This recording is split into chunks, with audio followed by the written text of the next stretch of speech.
springtime is such a volatile time of every year. Clashes of cold and warm temperatures, snow melt, wet and dry systems, deep lows and strong highs. It all adds up to a messy situation. Hi, I'm Chris May, writer, producer, and host of This Day in Weather History from the Weather Network in Canada. From April 5th to 7th, a pair of low-pressure systems led to major flooding in southern Quebec and wind damage across parts of Ontario and Quebec. It got real bad. This day in weather history. It was a 3-day event that produced significant rainfall that then led to flooding across parts of eastern Canada. The majority of the damage was in eastern Ontario and Quebec. The high water levels blurred the lines between river and land. Roads, homes, businesses all flooded in Quebec as rivers overflowed and sewers were backing up. The heaviest of the rainfall happened between May 5th and 6th, with some areas recording up to 155 millimeters of rain. Following the heavy rain, however, was strong wind gusts that went on to down trees and power lines across many areas of both provinces.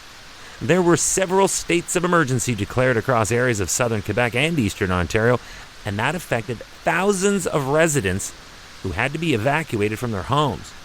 Between the two provinces, this storm caused $223 million in insurance damages.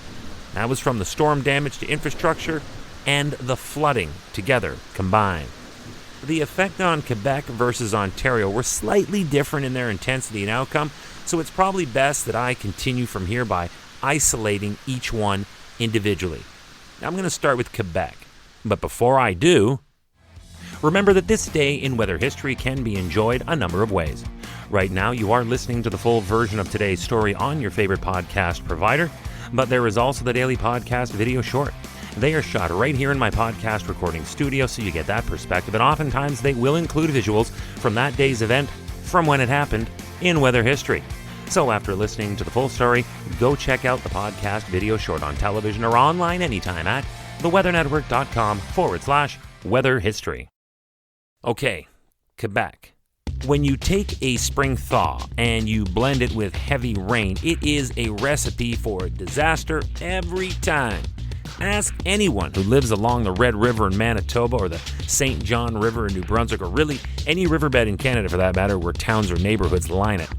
When the water rises, it can be weeks, sometimes the whole season, before it eventually recedes. In this story, the Rigaud municipality had declared a state of emergency when over 440 families were advised to leave their homes as a result of the flood threat. Now, it is estimated that over 100 families chose to remain, but they were definitely in the minority, opposed to those who saw the impending doom scenario setting up right in front of them. Visiting the affected areas of Rigaud, Public Security Minister Martin Coiteau commented that he considered it to be the worst flooding in that region in 21 years. Rigaud was not alone.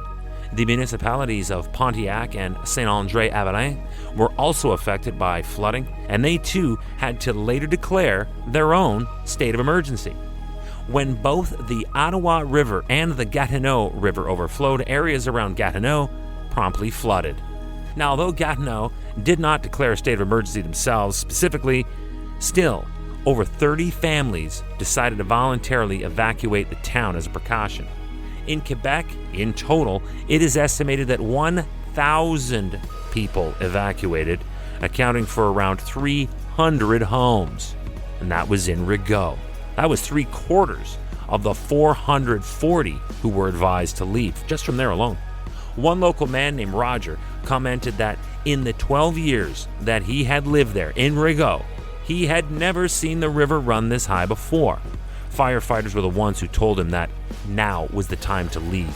Others in Rigaud could only get around by boat, where the streets used to be. Still, other residents echoed Roger's observation by reflecting on indeed how unprecedented these water levels truly were. And now the Ontario part of the story. Heavy rain in the Hamilton area caused flash floods and mudslides. The valley town of Dundas, they suffered some of the worst damage. Along the border with the city of Burlington, you will find the lush and popular RBG, or the Royal Botanical Gardens. They were overwhelmed with as much as 72.5 millimeters of rain that fell in a very short and very concentrated 12 hours. That is more than the city would normally see on average for the entire month of April. This was logged as the most rain to ever fall in a 12-hour period for the city of Hamilton. And it all was part of and the trickle-down effect from what happened this day in weather history. Hey, do you like the podcast? We'd love to hear from you. If you have an idea, go right now to wherever you're listening to me and rate us if you would, please. It's on a 5-star system, and we would love as many stars as you can afford. So rate us, but then also review us. This way we can always stay on top of how you'd like to see the show evolve. Then remember to subscribe to this podcast. Click the subscribe or follow button right there on the very same podcast homepage you're listening on. You'll be immediately reminded that the next day is ready to listen to, and you also have access to every episode in the archives.